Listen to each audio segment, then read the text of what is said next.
We are going to switch gears. We talked Colorado Avalanche in the first segment of this podcast. Now we're going to switch over to the Denver Nuggets. So I'm joined by Vinny Benedetto, who, Vinny, you and I haven't talked in a while. A lot has happened in Nuggets world. Yeah, a lot is going on. It's been plenty of good, bad, and a lot of in between last couple weeks. Yeah, so I think I'm just going to go ahead and start with what happens when this team goes to Utah.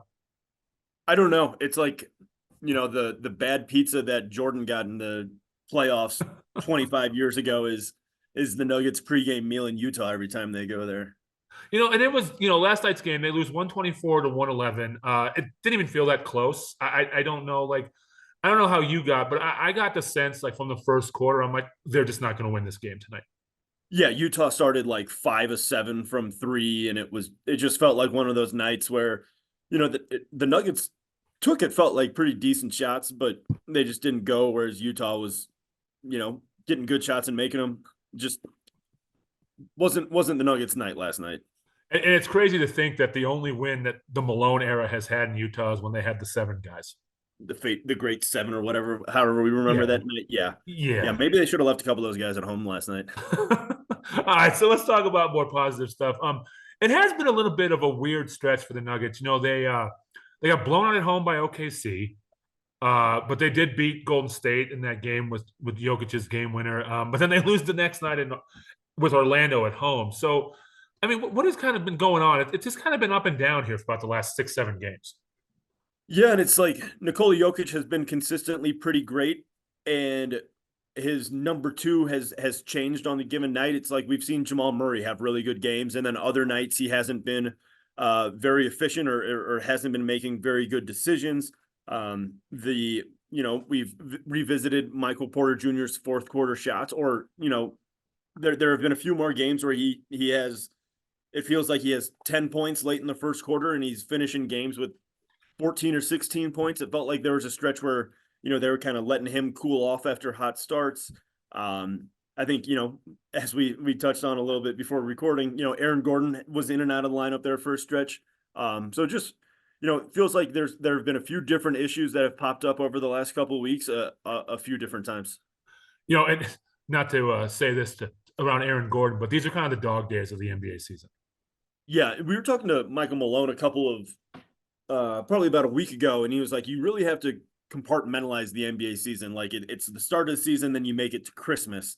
And now it's the next part of the season is Christmas to All-Star break. So it's like now you're just kind of you're hanging in until the All-Star break, and it's I don't think many of the Nuggets will be too busy in the middle of February during the All-Star break. So it's like you just kind of gotta get through these next couple of weeks before you get a little bit of a break. But yeah, these are definitely the kind of the toughest part of the season, probably physically and mentally, because it's the longest stretch without a little bit of a break.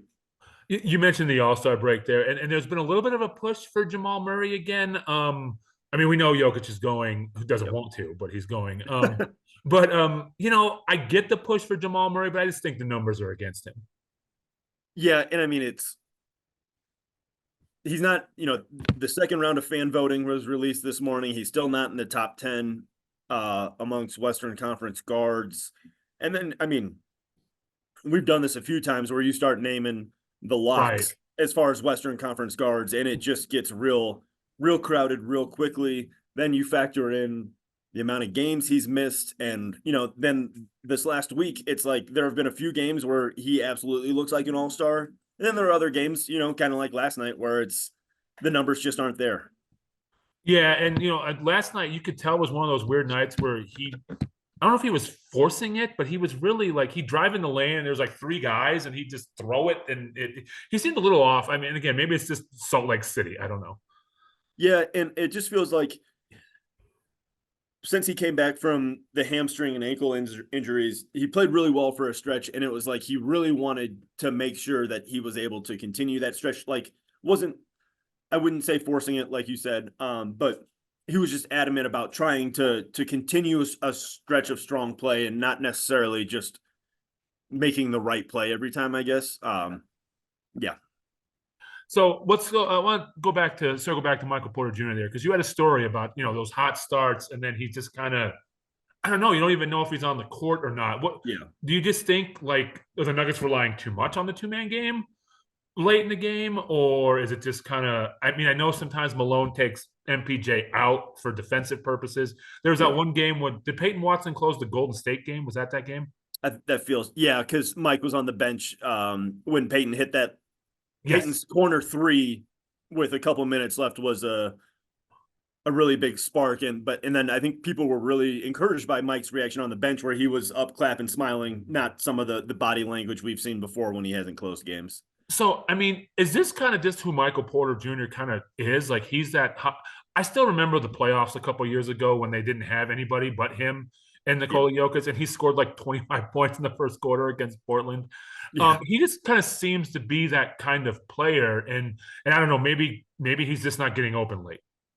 Yeah, and I think the biggest part of it, and Mike was really good when he talked about this. I think it was after the Orlando game was when Yeah, he was asked about it. And he made a couple of pretty good points. And I think the first one is that the way they play in quarters 1 through 3 and the fourth quarter, especially in close games, is different because, to your point, they rely so heavily on the two-man game and they're so comfortable with that where it's just like the safest option. It's second nature that they just kind of fall into relying on Jamal and Joker two-man game.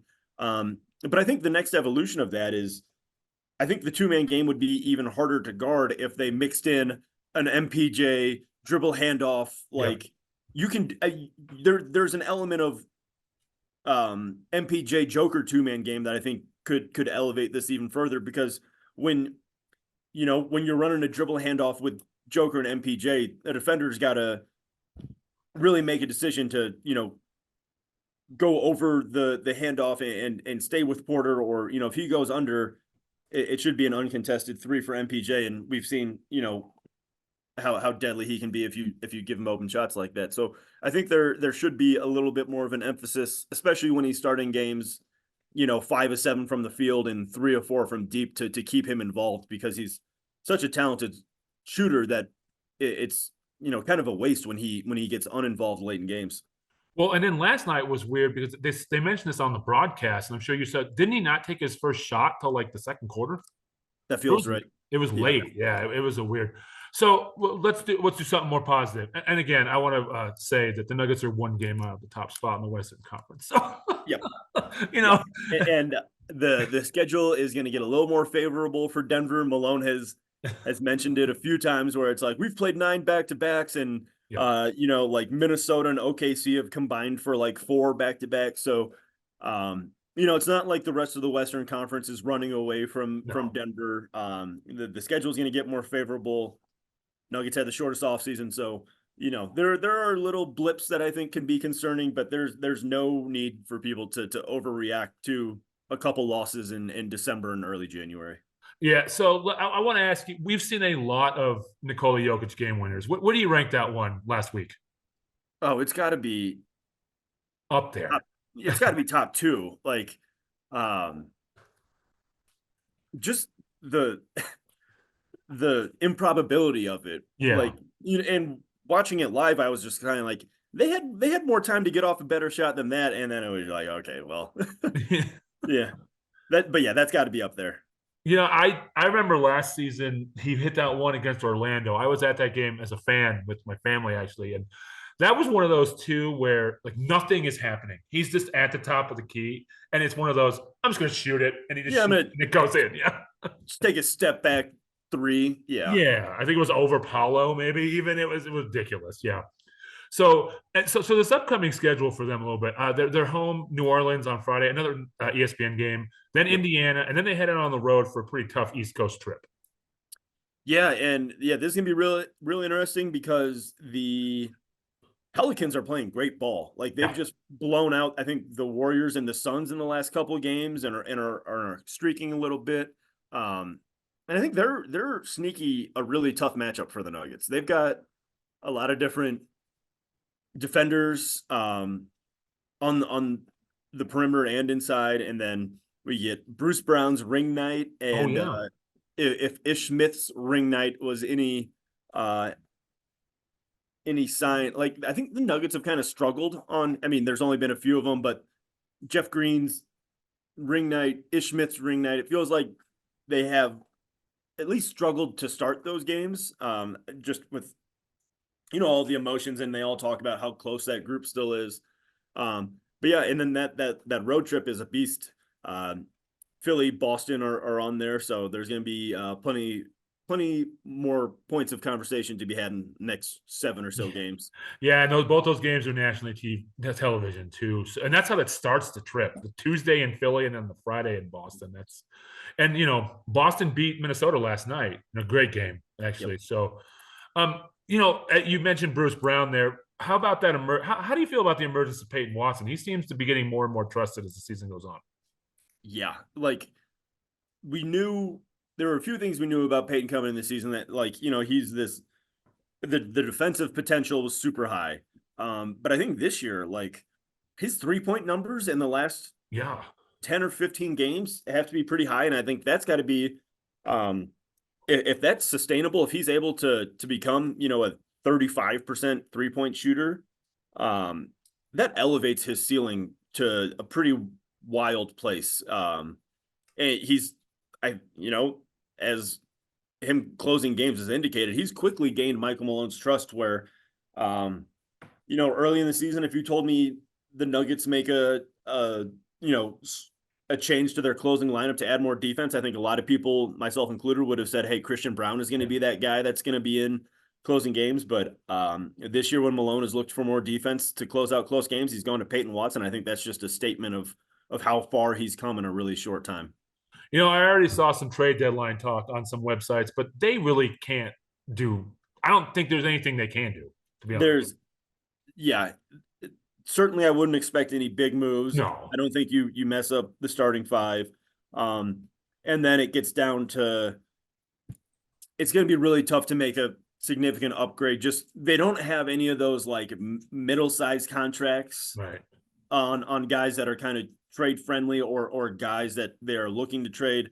The Zeke Naji contract from the summer complicates things. A lot of people, mentioned him as a guy who could potentially be involved, but given his contract situation and I just don't know what his value is to other teams. I'm sure they're. I mean, he's still young, still promising, but this year I don't think has boosted his value significantly. So, maybe a small move or two, but there's nothing glaring right now that feels like an easy solution. Well, and they probably roll into the playoffs with the starting 5 and then 8 guys. Like, was it probably Christian Brown, Peyton, and Reggie Jackson? That's probably the 8.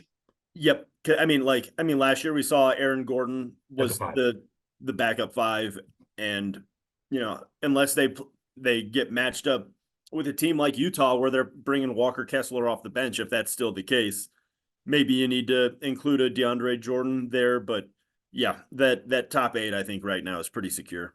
Well, I'll still remember DeAndre Jordan's game 5 in the finals minutes. Didn't he play like 5 minutes or something like that? Yeah, there was foul trouble, and he came in and he didn't screw it up. Right, right. I think that's the most important thing for whoever's backing up Nikola Jokic in those. I mean, in the playoffs, we're talking about 8 to 10 minutes where he's not going to be on the court. Right. So, right. So what do you think about the Western Conference so far? It is a jumbled mess there at about the top 6. Yeah, and I've heard a lot of people say they feel like the West is a lot better this year than it has been than last year. And I don't know. I mean, I think the top 4 right now are really strong. With Minnesota, Oklahoma City, Denver, and the Clippers, I think are 4 teams. I think Minnesota, Denver, and the Clippers could all represent the Western Conference in the finals. I think Oklahoma City is just a year away experience-wise. And then I don't know about the bottom half of the playoff picture. Like, I've never been a big Dallas guy in terms of, I just don't know how well that style of play lasts in the playoffs. And then you've got, is Phoenix going to figure it out? Are they going to be healthy? Golden State and the Lakers, those are 3 teams a lot of people, that had high expectations for at the beginning of the season, but I think they all just have those are the teams that have the glaring weaknesses that, I think all three of those teams are now.